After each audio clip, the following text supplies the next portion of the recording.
Good morning class, welcome back to my YouTube channel Naveen classes. Class first year में previous lecture में आपको quantum संख्याओं के पे आधारित जो है आपको बताया जा रहा था कि किस तरीके से क्वांटम संख्या निकाली जाती है, और उसके बाद में आपको हुंड का नियम बताया गया था।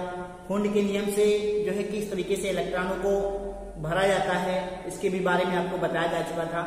तो थोड़ा सा एक क्विक रिकेप आपको दिखा रहे हैं। तो इसमें आपको लास्ट टॉपिक में जो है पढ़ाया जा रहा था हुंड का नियम। तो हुंड के नियम में आपको बताया गया था कि हुंड ने बताया था कि इलेक्ट्रॉनों का युग्मन जो है तब शुरू होता है जब जो है क्या होते हैं कि जब तक जो है प्रत्येक कक्षा में एक एक इलेक्ट्रॉन नहीं पहुंच जाता है, तब तक जो है इलेक्ट्रॉनों का जो युग्मन होता है वो प्रारंभ नहीं होता है। तो इसी नियम को जो है क्या कहा गया, हुंड का नियम कहा गया। उन्होंने क्या बताया था कि इलेक्ट्रॉन जो है पहले क्या होंगे, प्रत्येक कक्षक में एक एक इलेक्ट्रॉन जब हो जाएगा तब क्या होगा, इलेक्ट्रॉनों का जो युग्मन है वो प्रारंभ होता है। जैसे कि आपसे कहा गया कि यदि किसी पी कोष में 5 इलेक्ट्रॉन है तो उनका वितरण बताइए। क्या बताया गया, यदि किसी पी उपकोष में 5 इलेक्ट्रॉन हैं तो उनका वितरण बताइए। मतलब कोई पी कोष है तो उसमें क्या रहेगा, 5 इलेक्ट्रॉन है तो उनका जो है क्या करना है, आपको वितरण बताना है हुंड के नियमानुसार। तो हुंड ने क्या बताया था कि प्रत्येक कक्षा में पहले एक एक इलेक्ट्रॉन भरा जाएगा, उसके बाद में क्या होगा, इलेक्ट्रॉनों का युग्मन प्रारंभ होगा। तो क्वेश्चन में कह रहा है कि यदि किसी पी कोष में, किस कोष की बात कर रहा है, पी कोष की बात कर रहा है। तो हमने आपको बताया था कि एस कोष में 2, पी कोष में 6, डी कोष में यहाँ पे देखेंगे डी कोष में 10 और एफ कोष में क्या होते हैं, 14 इलेक्ट्रॉन होते हैं। इतनी बात क्लियर हो गई।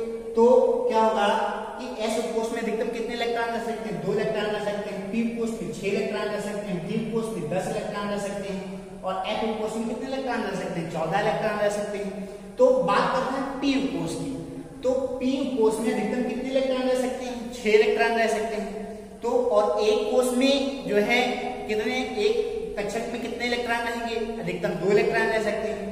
आपको 6 इलेक्ट्रॉन भरने हैं, एक कक्षक में अधिकतम 2 इलेक्ट्रॉन रह सकते हैं, तो कितने कक्षक बनेंगे, 3 कक्षक बनेंगे।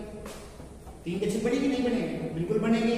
क्यों बनेंगे, क्योंकि पी कोष की बात कर रहा है तो हमको पता है कि पी कोष में अधिकतम 6 इलेक्ट्रॉन रह सकते हैं, होते हैं। ठीक, तो पी कोष में 6 इलेक्ट्रॉन होते हैं तो क्या होगा कि एक कोष में आपको पता है कि एक कोष में अधिकतम 2 इलेक्ट्रॉन रह सकते हैं। तो जब एक कोष में 2 इलेक्ट्रॉन रह सकते हैं और 6 इलेक्ट्रॉन उनको भरने हैं तो कितने कक्षक बनेंगे, 3 कक्षक बनेंगे। कितने कक्षक बनेंगे, 3 कक्षक बनेंगे। तो क्या हो जाएगा, 1 2 और ये 3, 1 2 और 3। क्या हुआ, ये जो है पी कोष के लिए हम बना रहे हैं। तो करना क्या आपको कि पी कोष में 5 इलेक्ट्रॉन है। कितने इलेक्ट्रॉन है, 5 इलेक्ट्रॉन है। और पी कोष में होते कितने बेटा इलेक्ट्रॉन, 6 इलेक्ट्रॉन अधिकतम होते हैं। तो क्या होगा, 5 इलेक्ट्रॉन की ओर आपको 5 इलेक्ट्रॉनों का आपका जो है वितरण बताना है हुंड के नियमानुसार। तो हुंड ने क्या बताया था कि सबसे पहले क्या होगा, आप एक एक इलेक्ट्रॉन भरेंगे। तो 1 2 और ये 3। फिर क्या होगा, जो है जो 14 इलेक्ट्रॉन आप भरेंगे तो क्या करेंगे, यहां से आप भरना शुरू करेंगे। 4 इलेक्ट्रॉन होंगे और ये क्या होगा, 5 इलेक्ट्रॉन। अगर 6 इलेक्ट्रॉन होते हैं, पी कोष में 6 इलेक्ट्रॉन उनका वितरण बताइए, तो यहाँ पे क्या करते हैं, 6 इलेक्ट्रॉन यहाँ पे भर देते हैं। अगर होता है कि पी कोष में 7 इलेक्ट्रॉन तो क्या होता है, क्वेश्चन गलत है, क्योंकि पी कोष में अधिकतम 6 इलेक्ट्रॉन होते हैं। तो 7 की कोई सवाल ही नहीं उठता है यहाँ। तो यहाँ पे यही पूछा जा रहा था कि पी कोष में 5 इलेक्ट्रॉन है तो उनका वितरण बताइए हुंड के नियमानुसार। तो आपने क्या किया, आपको पता है कि पी कोष में कितने कक्षक बनेंगे, 3 कक्षक बनेंगे, क्योंकि अधिकतम 6 इलेक्ट्रॉन रह सकते हैं। एक कक्षक में अधिकतम 2 इलेक्ट्रॉन रह सकते हैं। जब अधिकतम 2 इलेक्ट्रॉन रह सकते हैं तो इसका अगर यहाँ पे पी कोष में 6 इलेक्ट्रॉन होते हैं तो 2 यहाँ पे पहले कक्षक में होंगे, दूसरे में और 2 यहाँ पे होंगे, तो मतलब क्या हुआ, पूरा पी कक्षक कंप्लीट हो गया। लेकिन आपको भरना क्या था, केवल 5 इलेक्ट्रॉन भरने थे। तो हमने क्या किया कि प्रत्येक कक्षक में पहले एक एक इलेक्ट्रॉन भर दिया, 1 इलेक्ट्रॉन, 2 इलेक्ट्रॉन और तीसरा इलेक्ट्रॉन। फिर क्या हुआ, चौथा इलेक्ट्रॉन जो है यहाँ से हमने बढ़ना शुरू किया, तो यहाँ से क्या हुआ, इलेक्ट्रॉनों का युग्मन प्रारंभ हो गया। अर्थात ये इलेक्ट्रॉन जो है वो पेयर में आ गया, तो चौथा इलेक्ट्रॉन हो गया और ये पांचवा इलेक्ट्रॉन हो गया। तो ये तो बात हो गई हुंड के नियम की, जो आपको प्रीवियस लेक्चर में आपको बताया गया था। अब क्या करते हैं, आगे बढ़ते हैं और आज का जो टॉपिक हमारा वो है आपबाउ का नियम। आज का टॉपिक हम लोग क्या पढ़ेंगे, आपबाउ का नियम या आपबाउ लॉ। हेडिंग डालेंगे आपबाउ का नियम।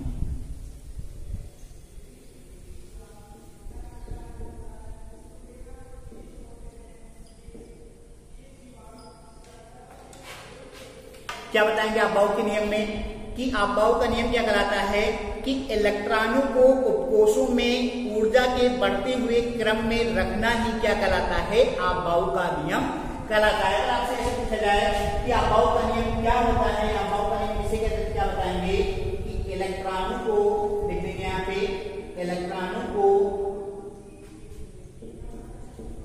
उपकोषों में, इलेक्ट्रॉनों को उपकोषों में ऊर्जा के बढ़ते हुए क्रम में रखना ही आपबाउ का नियम कहलाता है। आपबाउ का नियम कहलाता है। आई होप आपको ये नियम समझ में आ गया होगा।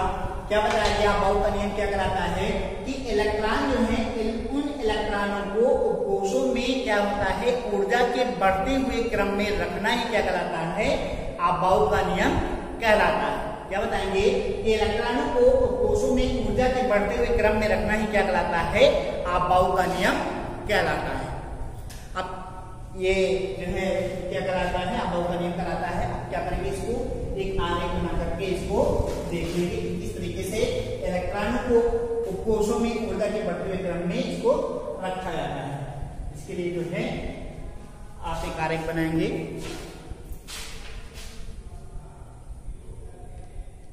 One S, 2s, 3s, 4s, 5s, 6s, 7s और ये 8s। ये क्या हो गया, ऐसा ऑर्बिटल हो गया। अब p के लिए देखेंगे, 2p, 3p, 4p, 5p, 6p,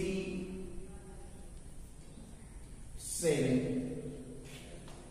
आप क्या करें, देखेंगे d के लिए देखेंगे तो यहां क्या हो जाएगा, 3d, 4d, 5d और ये क्या हो जाएगा, 6d।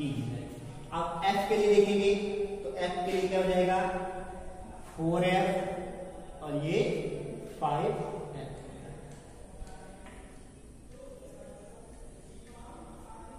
यहां तक क्लियर हो गया। ये क्या हो गया, 1s, ऐसा मतलब एक 1s, 2s, 2p, 1s, 2s, 3s, 4s, 5s, 6s, 7s और ये 8s। और ये क्या है, 2p, 3p, 4p, 5p, 6p और ये 7p हो गया। ये 3d, 4d, 5d, 6d हो गया और ये 4f और ये 5f हो गया। अब देखेंगे कि जो है इलेक्ट्रॉन जो है किस तरीके से ऊर्जा के बढ़ते हुए क्रम में प्रवेश करते हैं। तो क्या हो जाएगा, सबसे पहले कौन सा चेक करेगा, 1s, 1s के बाद में फिर 2s, 2s के बाद में 2p, इस तरीके से हो जाएगा।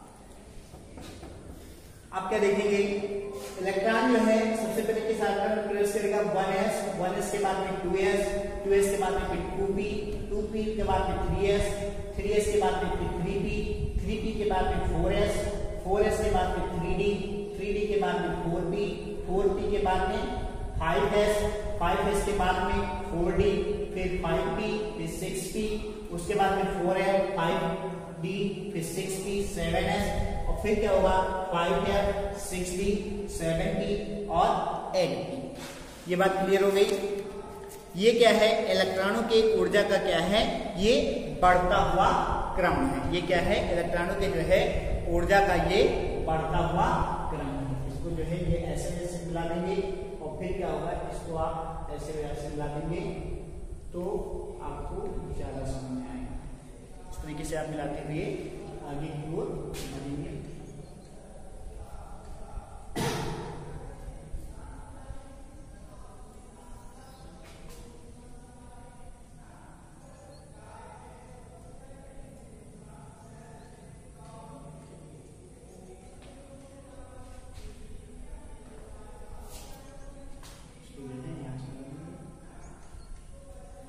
तो ये क्या हो गया, जो है इलेक्ट्रॉनों की ऊर्जा का क्या हो गया, ये बढ़ता हुआ क्रम हो गया। तो कहने का मतलब क्या हुआ, जो है जो इलेक्ट्रॉन है ये इनका क्या हुआ, ऊर्जा का बढ़ता हुआ क्रम हो गया। अब हम लिख देंगे इलेक्ट्रॉन के ऊर्जा का बढ़ता हुआ क्रम। इसमें जो है आप एरो के साथ से दर्शा देंगे। इसको जो है यहाँ पे लिख दे रहे हैं 1s, फिर 2s, 2s के बाद में क्या होगा 2p, 2p के बाद में 3s, 3s के बाद में 3p, 3p के बाद में क्या हो जाएगा बेटा 4s, 4s के बाद में 3d, 3d के बाद 4p, 4p के बाद में क्या होगा 5s, 5s के बाद में 4d, 4d के बाद में 5p, 5p के बाद 6s, 6s के बाद में क्या हो जाएगा 4f, 4f के बाद में 5d, 5d के बाद 6p और 6p के बाद में क्या हो जाएगा 7s, 7s के बाद में 5f, 5f के बाद में 6d, 6d के बाद 7p और 7p के बाद में क्या हो जाएगा 8s हो जाएगा। तो क्या बताया गया कि इसमें क्या है, इलेक्ट्रॉन जो है ऊर्जा के बढ़ते हुए क्रम में रखना ही क्या कहलाता है, अवकलन कहलाता है। तो इलेक्ट्रॉन का ये ऊर्जा का बढ़ता हुआ क्रम है। इसमें आप लिखेंगे इलेक्ट्रॉन के ऊर्जा का बढ़ता हुआ, ये आगे तक जो है अच्छे से बनाना, इसको सीख लेंगे। सबसे पहले इसमें क्या करेंगे 1s से लेकर के आप 8s तक लिखेंगे। फिर जब 1 के बाद में जब ps ऑर्बिटल के बाद में क्या होगा, p ऑर्बिटल जब आएगा तो जब 1 वाले आने के बाद में आप क्या करेंगे 2p से लिखेंगे। तो यहाँ पे 2 नंबर के सामने से यहाँ क्या करेंगे, इसको 2 से लिखना शुरू करेंगे। तो 2p, 3p, 4p, 6p और ये 7p हो गया। फिर जब d के लिए लिखेंगे तो 1 के लिए यहां से स्टार्ट किए, 2 के लिए यहां से, जब 3 के लिए करेंगे तो 3d के लिए तो 3 यहां से लिखना शुरू करेंगे। तो ये क्या हो जाएगा 3d, 4d, 5d और 6d। और फिर जब f के लिए शुरुआत करेंगे तो 4 नंबर पे तो 4f और ये 5f हो जाएगा। और फिर क्या करेंगे, इसको ये इलेक्ट्रॉन के ऊर्जा का बढ़ता हुआ क्रम आप जो है दर्शा देंगे। तो बहुत इंपॉर्टेंट है अबाव का नियम क्या होता है। तो इसमें आप ये बताएंगे कि इलेक्ट्रॉनों को कोशों की ऊर्जा के बढ़ते हुए क्रम में रखना ही अबाव का नियम कहलाता है।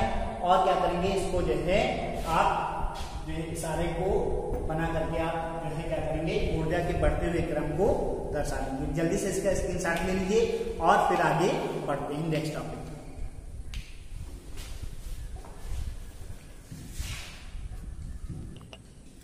अब क्या देखेंगे, इसकी सहायता से क्या कर सकते हैं, जो है तत्वों का इलेक्ट्रॉनिक विन्यास आप निकाल सकते हैं। जैसे क्या दिया गया है, जैसे आपको क्या करना है, सोडियम का इलेक्ट्रॉनिक विन्यास आपको निकालना है।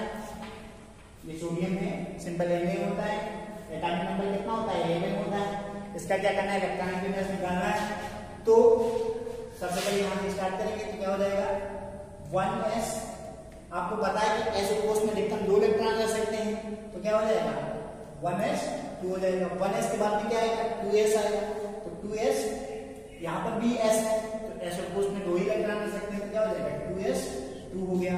2s के बाद में क्या होगा, 2p होगा। क्या होगा, 2p होगा। तो p कोष में अधिकतम कितने इलेक्ट्रॉन रह सकते हैं, 6 इलेक्ट्रॉन रह सकते हैं। तो यहाँ क्या कर देंगे, 2p6 हो गया। 2 2 4 और 6 10 इलेक्ट्रॉन हो गए। तुमको बढ़ने कितने हैं, 11 इलेक्ट्रॉन बढ़ने। तो 2p के बाद में क्या होगा, 3s होगा। क्या होगा, 3s होगा। s कोष में अधिकतम 2 इलेक्ट्रॉन रह सकते हैं। क्योंकि यहाँ पर एटॉमिक नंबर 11 दिया गया है, अर्थात आपको 10 इलेक्ट्रॉन आप भर चुके हैं, एक ही इलेक्ट्रॉन भरना है, तो क्या हो जाएगा 3s1 हो जाएगा। क्लियर हो गया। तो क्या हो गया, 2 2 4 और 6 10 और 1 ये 11। इस तरीके से आप क्या कर सकते हैं, आप किसी तत्व का इलेक्ट्रॉनिक विन्यास निकाल सकते हैं। तो आज की वीडियो में बस इतना ही। आगे नेक्स्ट क्लास में आपको नेक्स्ट टॉपिक पढ़ाया जाएगा। Thank you class.